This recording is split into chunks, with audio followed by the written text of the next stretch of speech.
Good evening, everybody, and welcome to another episode of the Meeple Marathon. Today, I'm going to be showing you how to play Tiny Towns solo, which is, if you're familiar with the game, incredibly easy to pick up and play, and incredibly quick. For those of you who are not familiar with the game of Tiny Towns, I'm going to give a brief overview on what needs to happen. So, in front of you here are various buildings that you can place into your town. And this 4x4 grid here in front of me represents my blank town. Now, when playing with multiple players, you simply pick a first player and then you go around the table, and then that first player names a resource.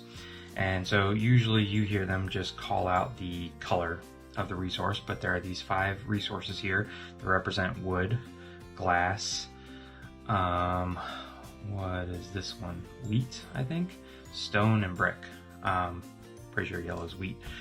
And so these things like cottage is made up of brick, glass, and wheat. Whereas these other complicated ones have a lot more going on. So essentially what they're called doesn't matter. It's really just the color. And if you are able to create this pattern on your grid, so say for example I wanted to create an almshouse, if I created this pattern, then I can scoop these up and place an almshouse, and we'll lay it that way so you guys can see it more easily, on any one of these 3 spots that I had built the almshouse on. Now I could build it this way, just mirroring it. I could build it this way, as long as it is this basic configuration, 2 stones lined up in line with a glass. Then I have built an almshouse, and I put it in one of the 3 spaces that I have just emptied. The object of the game obviously is to build out your town without leaving any empty spaces.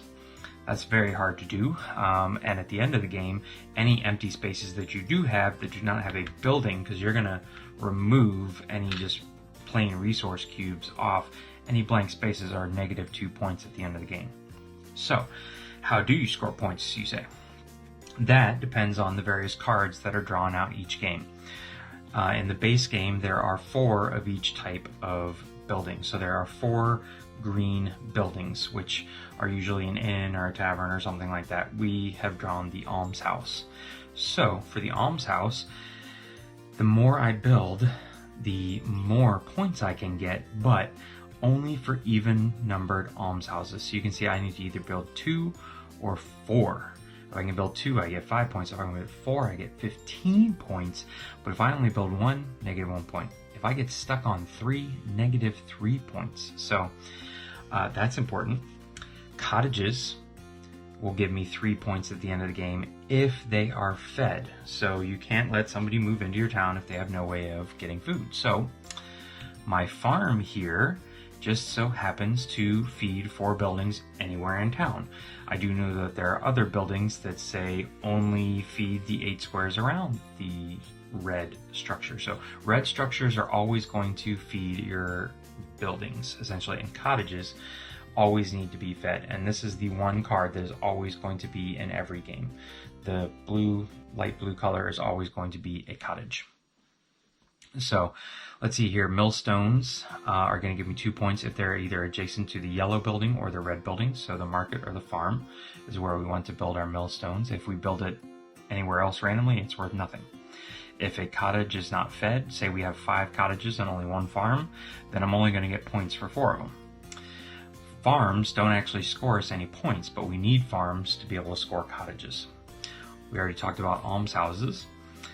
Markets are going to score us a point for each other market in the same row or column. So, going this way or this way. And so if you have a row with 3 markets in it, each of those markets is actually going to be worth 3 points. So that would be 9 points. So grouping them together is important for markets. And chapels, similar to cottages, need to be fed, but they're only 1 point per cottage being fed. But you can see they're a little bit more intricate than a cottage. So little strategy here. And then way over here are the factories. Factories are actually black buildings are usually not end game victory point producers, but they're going to give you the ability to manipulate the resources that you're having to put on your board. So the factory says, when constructed, place one of the 5 resources onto your factory. When another player names this resource, you may place a different resource instead. So you could say, all right, I think people are really going to go after stone. You could build your factory here, and I'll probably do that on camera, but you can see that there's a little spot. These factories hold up the cubes nicely, and actually there's one of them that asks you to stack up to 3 on here, and they will stack on there. So it's a neat little game of resource stacking there.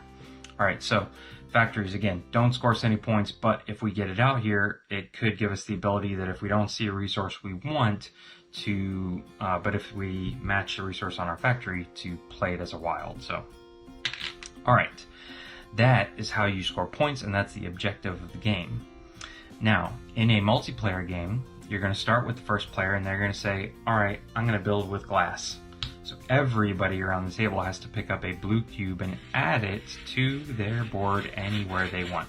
As long as it's an empty space, you cannot move a resource off for any reason unless you have completed a pattern that builds a building. Then you can pick them all up and replace it with a building. So if you stuck a blue over here and then surrounded it with, say, well,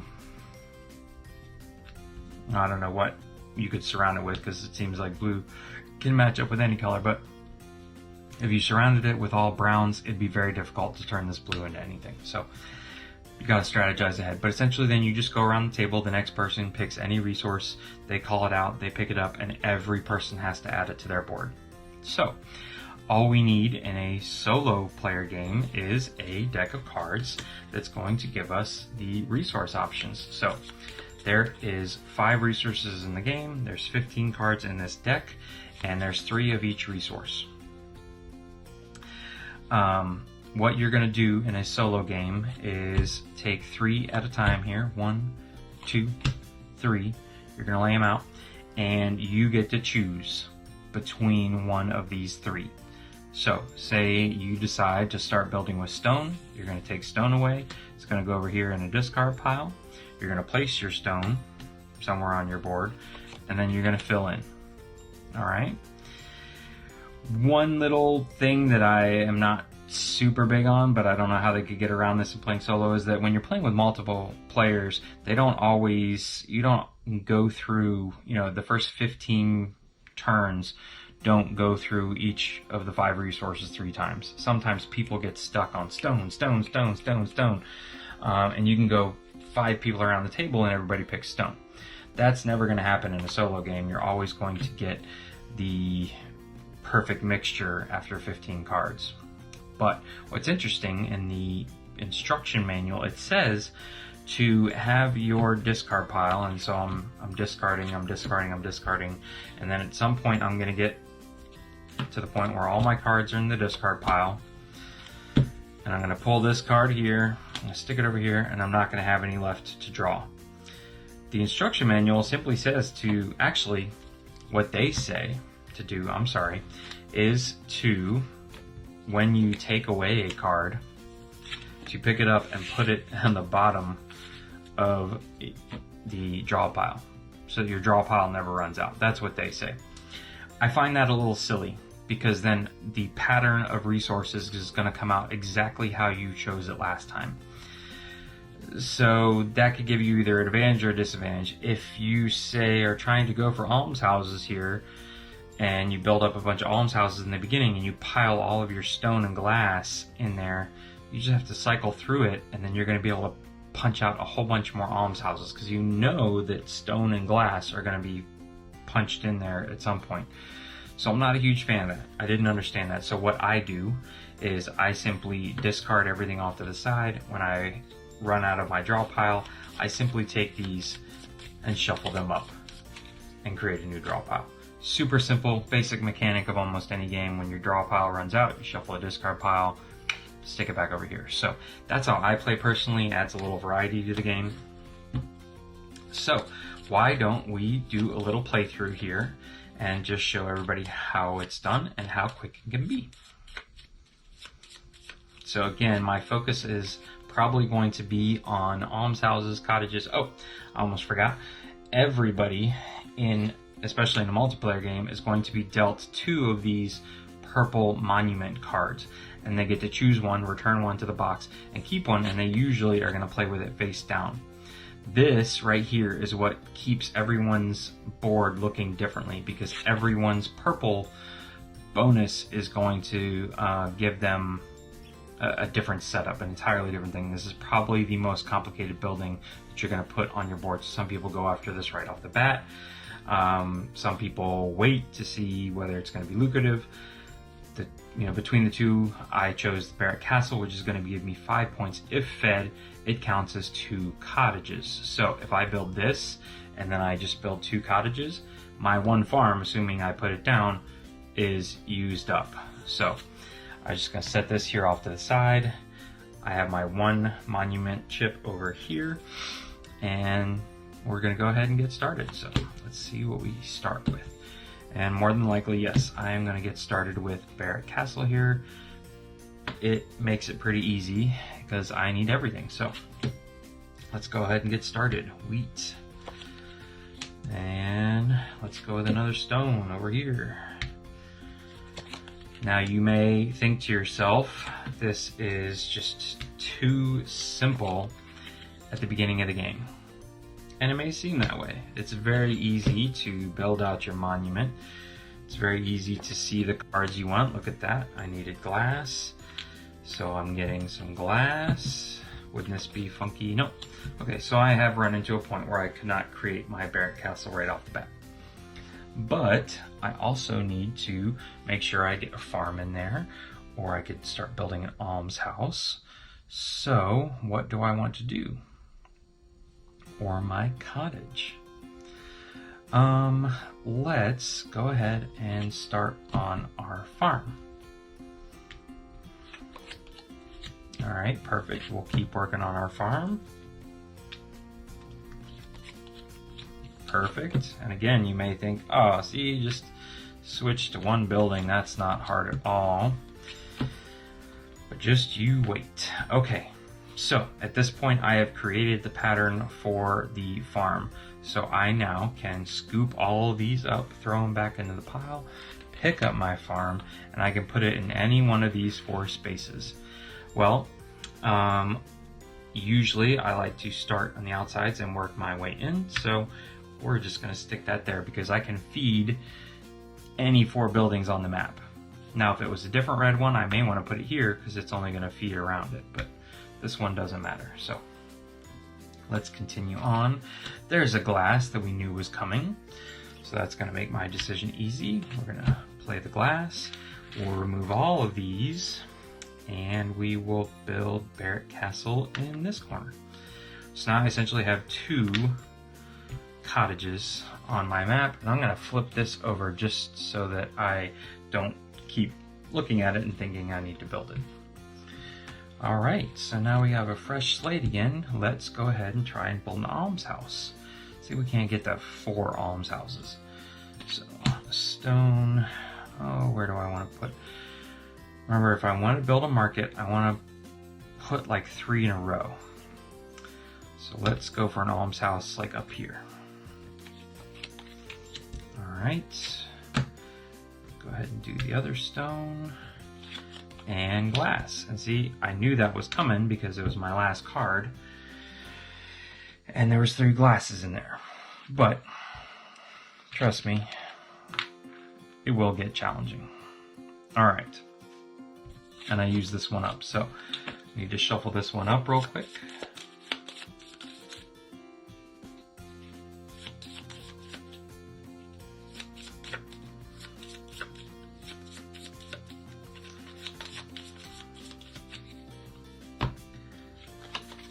Alright, so what do I want to do now? Do I want to start fitting in my markets? They're kind of a funky shape. Or my cottages. I have 2 out of my 3 that I need for my cottages and nothing for my market. So that makes pretty much how I'm going to be doing this. So let's take wheat, and I'm going to start my wheat right here, and I'm going to plan to do my cottage right here. Again, I can rotate this image all I want. All right, wood, that's fine. I know I've got brick. Yep. Just looking for glass. All right. So what do we want to do now? Unfortunately, there's only 2 buildings that use wheat, and that's a farm and a cottage.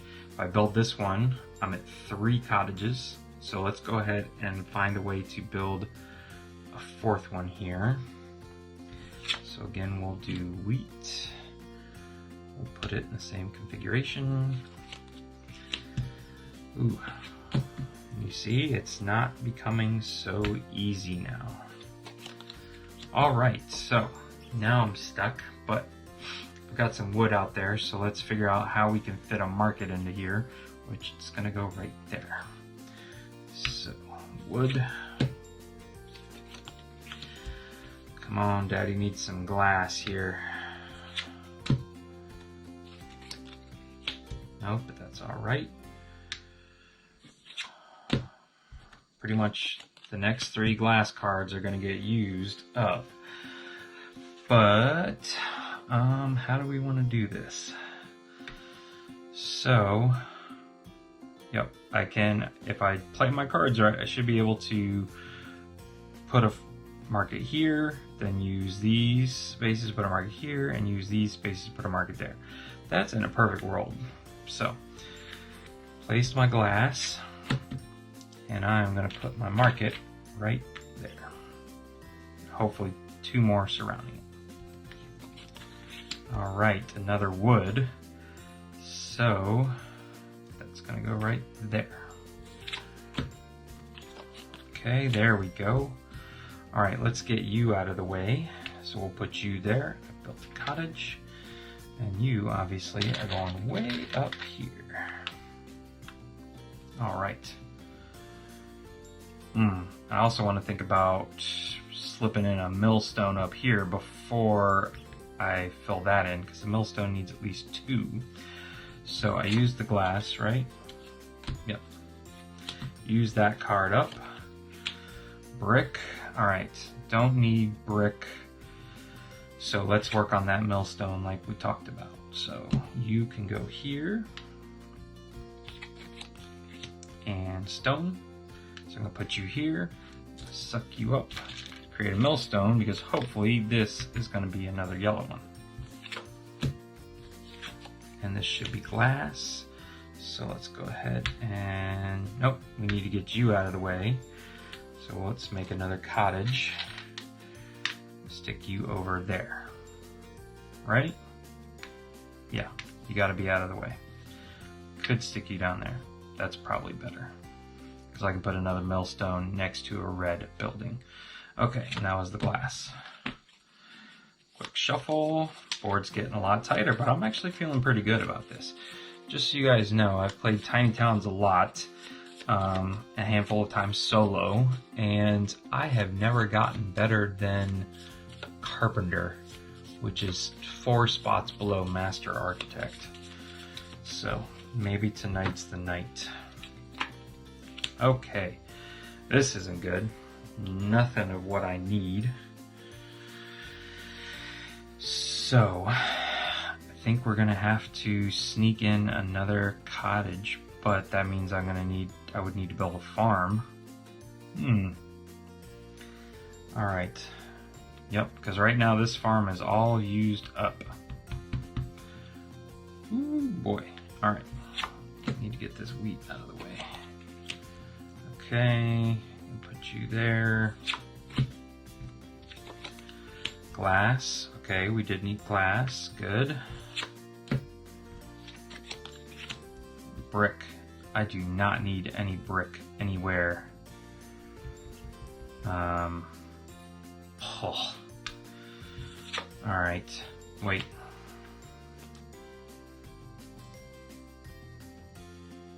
Wait.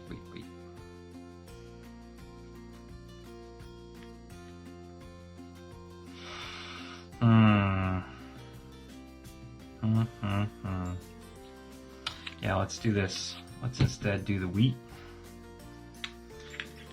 Suck you guys all up and build another farm. You're gonna go right there. All right.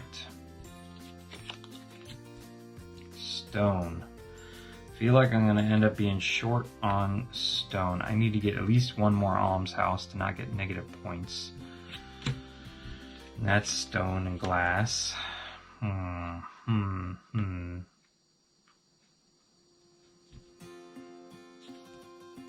Alright, let's put you right there.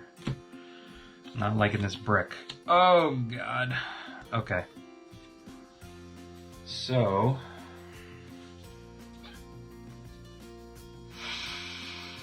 I think my bid for 3 markets just went out the window. Because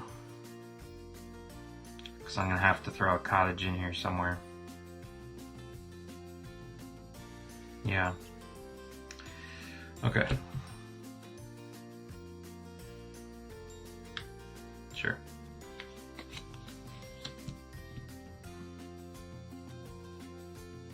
Ugh. Yep. That cottage is going to require glass. Oh, and here we are stuck again. Okay. See? It's not as easy as it looks, ladies and gentlemen. Okay, so I can put this down. Pretty much use glass every time it pops up. Okay. Oh boy, oh boy, oh boy. Alright, stone. I need to get this other cottage in so I can get out of the way to build my millstone. No, to build my almshouse. Oh, that's what I needed. Okay. I was like, wood? What? Alright, so I am at least going to get 4 points out of these 2 buildings, which is not that great. Alright. And stone, that's good. Alright. Those darn bricks. I guess I coulda, shoulda, woulda built a factory and threw a brick up there.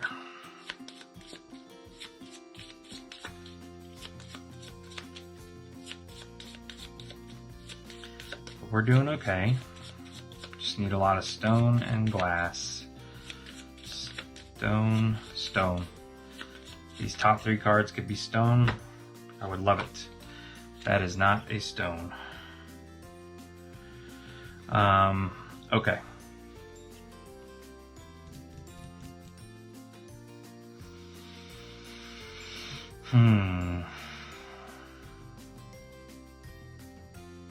See, I cannot even fit a factory in anymore because a factory would need to go all the way up here. So,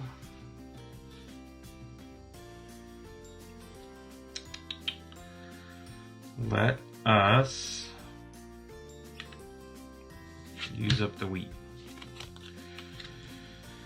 That's no good. I don't really know what I can do now. Something is gonna lose. I'm about to lose big time. Unless this is a stone, we are kaput. Nope.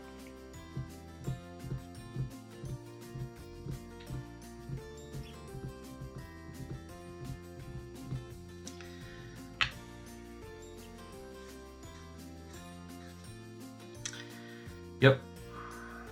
Nothing I can do with brick or glass. Alright, so that was the end of the solo game. Did not turn out very good. Let's see what our final score is. So you always go in, you remove all of your resources, you leave just the buildings behind, and then let's count them up. So Barrett Castle is fed, so that's going to be 5 points.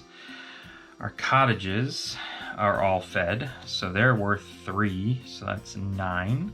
We're up to 14. Our millstone is adjacent to a yellow building, so 16. Fortunately, we only got one almshouse built, so that's takes us back down to 15. Our market is giving us 19 because 4 more.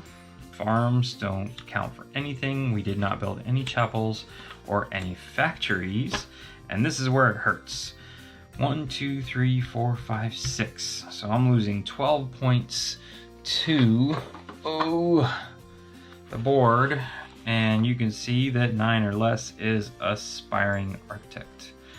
I had 7 points. Yep, best I've done is like 23. Never even come close to 38. So obviously, you know, if the cards had been drawn a little differently, things might have turned out better for me. I really needed stone and glass, and there's only 3 stone and 3 glass in the deck, so I have to go through the entire deck to be able to play. But I feel like playing solo is a great way to stay sharp in between multiplayer games, and especially right now when I can't get a game group together.